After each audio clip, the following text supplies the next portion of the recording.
नमस्कार दर्शकों, एम्स के YouTube चैनल में आप सबका स्वागत है। आज हम आपके लिए वो डिस्कशन लाए हैं जो अक्सर घरों में तो होती ही है, हॉस्पिटल्स में भी होती हैं और जहां भी आप बैठे ये तकलीफ तो सुनने को मिलती ही है, पथरी हो जाना। तो अक्सर हमने सुना है कि लोग बोलते हैं कि गैस हो गई, आपने अपनी पथरी चेक करवाई, अल्ट्रासाउंड करवाया। तो इन्हीं चीज़ों पे आज हम करेंगे डिस्कशन डॉक्टर साहिल के साथ, जो कि एम्स जम्मू में डिपार्टमेंट ऑफ सर्जिकल गैस्ट्रोएंट्रोलॉजी में हमारे असिस्टेंट प्रोफेसर हैं। तो सर, आपका स्वागत है। तो सर, पहले तो हम जानना चाहेंगे कि गॉल ब्लैडर क्या है सर? देखिए, लेमन लैंग्वेज में गॉल ब्लैडर होता है कि पित्त की थैली। ये नॉर्मली प्रेजेंट होता है आपके टम्मी के राइट अपर पार्ट में, लीवर के नीचे। नॉर्मली इसका काम होता है कि लीवर एक लिक्विड सिक्रेट करता है जिसको हम बाइल बोलते हैं। नॉर्मली इसका काम होता है, जब भी हम फास्टिंग होते हैं, इसका काम है कि बाइल को स्टोर करके रखना और कंसनट्रेट करके रखना, ताकि जब भी आदमी खाना खाता है तो ये पंप करता है ये बाइल इनटू द इंटेस्टाइन। तो ये इसका नॉर्मली फंक्शन है बेसिकली। सर, अगर हम बात करें, अभी आपने हमें बताया कि डाइजेशन में ये हेल्प करता है, तो सर पथरी कैसे हो जाती है, स्टोन्स कैसे आ जाते हैं गॉल ब्लैडर में? सबसे पहले ये है कि बाइल बना किन चीज़ों का होता है। बाइल में आपका वाटर होता है, कोलेस्ट्रॉल होता है, बाइल साल्ट्स होते हैं, बाइल पिगमेंट्स होते हैं। नॉर्मली बाइल का काम होता है कि आपकी फ़ैट, जो भी आप खाते हैं, फ़ैट की अब्जॉर्प्शन, फ़ैट सॉल्युबल विटामिन की अब्जॉर्प्शन, इनमें हेल्प करना। नॉर्मली जब भी इसमें इम्बैलेंस हो जाता है इसकी कंपोजिशन में, जैसे कोलेस्ट्रॉल ज़्यादा बढ़ जाता है, बाइल साल्ट्स कम हो जाते हैं, तो इस इम्बैलेंस की वजह से आपका जो कोलेस्ट्रॉल होता है वो क्रिस्टलाइज हो जाता है और आपका स्टोन बन जाता है।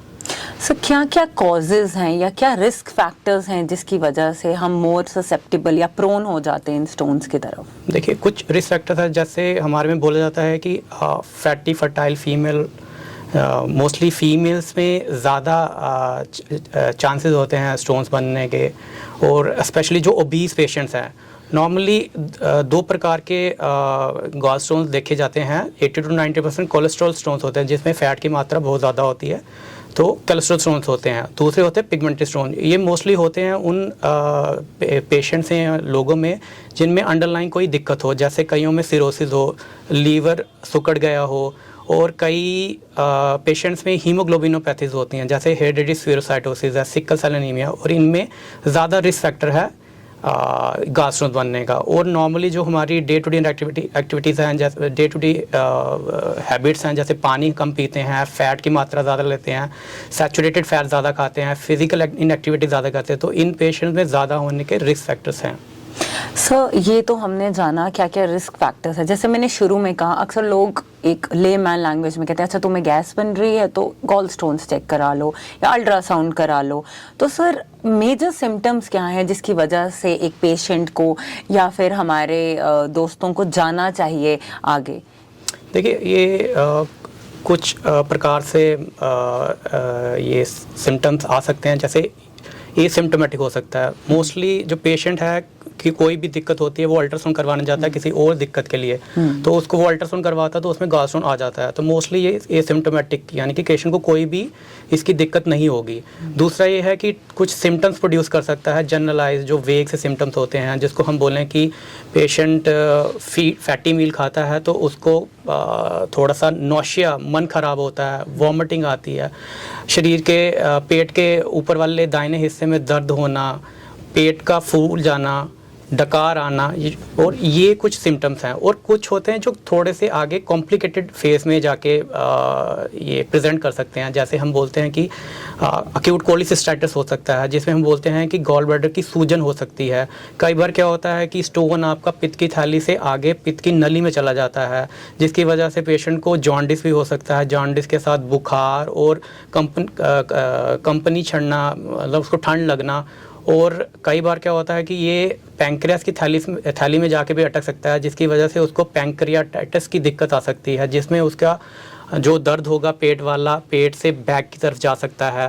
और कुछ कंडीशन में जिसमें पेशेंट टोटली निगलेक्ट कर देता है, अनफॉर्चुनेटली वो लेटेस्ट स्टेज में जाके कैंसर गॉल ब्लैडर करके भी प्रेजेंट कर सकता है। तो हमने डॉक्टर साहब से जाना कि कभी कभी हो सकता है आपको सिम्टम्स आए और कभी हो सकता है आपको सिम्टम्स ना आए, इसलिए डरने की कोई बात नहीं है कि ट्रीटमेंट अवेलेबल है या नहीं है। अभी हम डॉक्टर साहब से जानेंगे कि डॉक्टर साहब थोड़ा तो हमारे जो ऑडियंस है वो ये जानना चाहती है कि आपने जैसे मल्टीपल ऑर्गन्स बताए कि ऐसा नहीं है कि गॉल ब्लैडर का स्टोन गॉल ब्लैडर में ही रहेगा, वो ट्रैवल भी कर सकता है, क्योंकि आपने कहा जैसे बाइल जूसेस ट्रैवल करते हैं।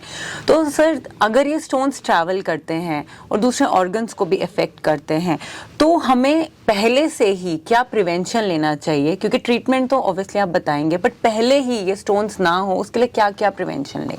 देखिए, प्रिवेंशन इसमें वही है, आपकी लाइफस्टाइल जो हैबिट्स हैं उसको मॉडिफाई करना है। जैसे आप हाईली सैचुरेटेड फैटी चीज़ों का जो सेवन है वो थोड़ा कम करें, पानी की मात्रा अपने खाने में बढ़ाएं और फिज़िकल एक्टिविटी बढ़ाएं, योगा करिए। और आप एक चीज़ ज़रूर फोकस में रखिएगा कि कभी भी आप अपना वेट लूज़ करते हैं तो टोटली आपने 0 कैलोरी या लो कार्ब पे क्रैश डाइट नहीं करनी है। कुछ भी थोड़ा सा सिस्टमेटिक वे में वेट लूज़ का अपने कोशिश करना है, फैट की मात्रा कम करनी है, एब्सोल्युटली 0 नहीं करनी है, थोड़ा सिस्टमेटिक वे में आपका अपना वेट लूज़ करना है। तो डॉक्टर साहब से हमने जाना कि एक हेल्दी लाइफस्टाइल ज़रूरी है, तो डॉक्टर साहब डायग्नोसिस कैसे होगा इसका? देखिए, सिंपली आपने जैसे आपने खुद बोला है कि एक सिंपल अल्ट्रासाउंड करवा के अगर आपको दिक्कत लग रही है आप सिंपल अल्ट्रासाउंड करवा सकते हैं। और कई कंडीशन में क्या है कि कॉम्प्लिकेटेड है तो उस कंडीशन में हम CT स्कैन या MRI भी कर सकते हैं। तो डॉक्टर साहब ट्रीटमेंट की अगर बात करें तो क्या क्या ट्रीटमेंट आज अवेलेबल है? देखिए, ट्रीटमेंट की बात के पहले मरीज़ को ट्रीटमेंट का ज़रूरत है कि नहीं है। मोस्टली क्या होता है कि अगर सिंगल स्टोन है, कोई और हाई रिस्क फैक्टर नहीं है, उसमें हमें कुछ करने की ज़रूरत नहीं है, ऑब्जर्वेशन में रखने की ज़रूरत है। और अगर ट्रीटमेंट का ज़रूरत उनको पड़ता है जैसे सिम्टोमेटिक है, पेशेंट सिम्टोमेटिक है या एसिम्टोमेटिक है, उसमें हाई रिस्क फैक्टर्स हैं। हाई रिस्क फैक्टर में आपका आ जाता है आपका पोर्सलिन गॉल ब्लैडर है, यानी कि आपका गॉल ब्लैडर में कैल्सिफिकेशंस हैं। और घर में किसी को पहले कैंसर गॉल ब्लैडर या पित्त की थैली या पित्त की नाली में कैंसर है, उसकी वजह से कोई डायग्नोस हुआ है, उस कंडीशन में, या पथरी के साथ पॉलिप है या पथरी बहुत बड़ी है, तो उस कंडीशन में आपको ट्रीटमेंट की ज़रूरत है। और ट्रीटमेंट ऑप्शन हमारे पास है कि आप सर्जरी के डिफरेंट मेथड्स हैं। जैसे आप ओपन सर्जरी करवा सकते हैं, जो कि आजकल लोग प्रेफर नहीं करते हैं। मोस्टली हम लेप्रोस्कोपिक या रोबोटिक दूरबीन जिसको बोलते हैं, और या फिर रोबोटिक के माध्यम से कर सकते हैं सर्जरी। जी सर, तो हमने आज डॉक्टर साहिल से जाना कि डरने की तो कोई बात ही नहीं है। सर ने हमें एक प्रिवेंशन के साथ साथ ये भी बताया कि मल्टीपल ट्रीटमेंट्स अवेलेबल हैं, मल्टीपल डायग्नोसिस अवेलेबल हैं, जिससे हम इजीली डिटेक्ट कर सकते हैं कि गॉल ब्लैडर स्टोन्स कितने हैं और इनको किस तरह से शरीर से निकाला जा सकता है। सर जाते जाते आप हमारे दर्शकों को एक टेक अवे मैसेज ज़रूर दें। देखिए, एक आपने माइंड में ज़रूर रखना है, जब भी आप अपना गॉल ब्लैडर निकलवाते हैं, मेक इट श्योर कि आपका वो गॉल ब्लैडर बायोप्सी, जिसको हम हिस्टोपैथोलॉजिकल एग्जामिनेशन बोलते हैं, उसके लिए ज़रूर जाए। तो डरने की कोई बात नहीं है। बायोप्सी सुन के अक्सर लोग डर जाते हैं, बट ये डॉक्टर साहब के हिसाब से एक प्रिवेंशन का तरीका है जिससे आप फर्दर किसी कॉम्प्लिकेशन को रोक सकते हैं। हमारे साथ बने रहने के लिए धन्यवाद। हम डॉक्टर साहिल का शुक्रिया करते हैं कि उन्होंने टाइम निकाला और हमारी टॉक पे आए। धन्यवाद।